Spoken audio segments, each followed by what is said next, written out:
Meek is not a word that we use terribly often, and even rarer still in any sort of positive sense. And depending on the translation, you might read, "Blessed are the meek," or "Blessed are the humble." The words are pretty much interchangeable. Humility is something we direct towards ourselves. If we know ourselves to be less than complete, then we can be humble and honest about our own needs. Meekness, then, is turning that outward, restraining your power to allow space for others.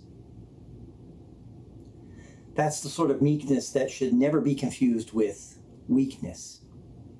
If you've trained in any martial art, surely if you've been taught well, you learned that the greatest master of the martial art is the one who never uses it, who refrains from the use, who is wise enough to know that the other's attack is where the power is off balance and you remain in balance.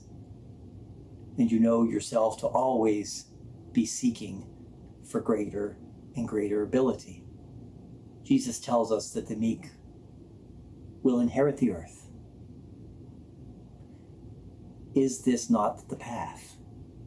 By making space for others, by learning how to be among others, to know yourself well, and to allow space for others.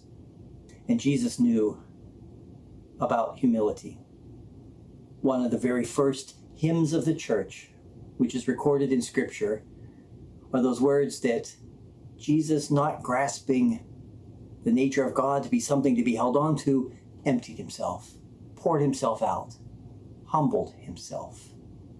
The path to the great glory of God seen in the resurrection, in the life of the Christ, involved humility, involved meekness. And if we can follow Jesus' example, not grasping onto what we think we already have, but humbling ourselves and being meek, allowing space, then in that space, God will enter and bless us with the gift of all of creation, the gift of life, the gift of love.